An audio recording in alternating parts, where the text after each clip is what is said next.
Well, WhatsApp, Instagram and Facebook are all down tonight in a major global blackout. Users have reported being unable to access all three apps, which are owned by Facebook, since about 5 o'clock this evening. Well, joining me now is Scott Helm, who's cyber security expert. Scott, I checked literally a second or two ago, and WhatsApp, Facebook, still not available to people. What's going on? I've been tracking the incident for a few hours now, and it looks like this could well be a mistake that Facebook have made in taking their own services down.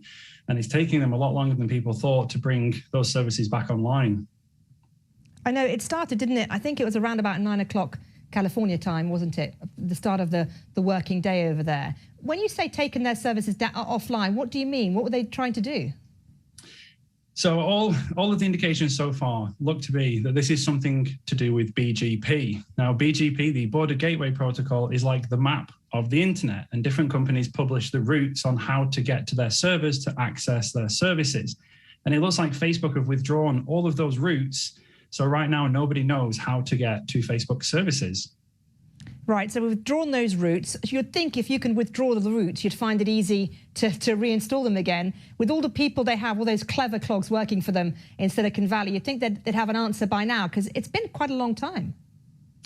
It has. As far as I've been tracking this, around about 3 hours have passed since we lost access to Facebook, Instagram and WhatsApp. And it's been very surprising to see that this has not been fixed sooner by Facebook. But I guess as much technology as we have, sometimes things break, and it seems like somebody actually needs to go to the servers to fix this. Is it a question of turning it off and on again then?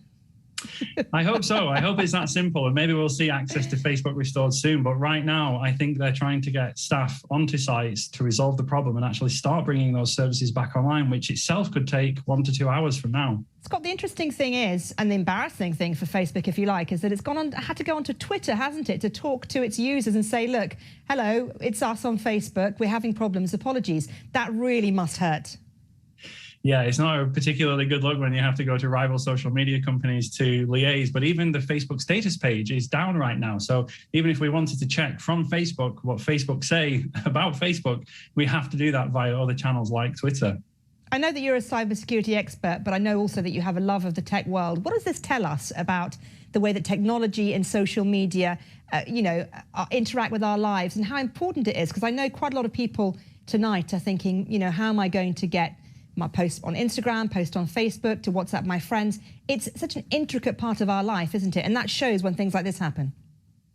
Absolutely, yeah. And it's not just our lack of ability to use Facebook and Instagram as social media platforms. WhatsApp a bit more of a communication platform, and people do use that day to day to communicate. But we've also been to websites and seen things like the login with Facebook button, which currently doesn't work. So even completely unrelated services and websites are currently struggling because features that depend on Facebook as well are also not working. So the impact of this is much wider than just not being able to go onto Facebook.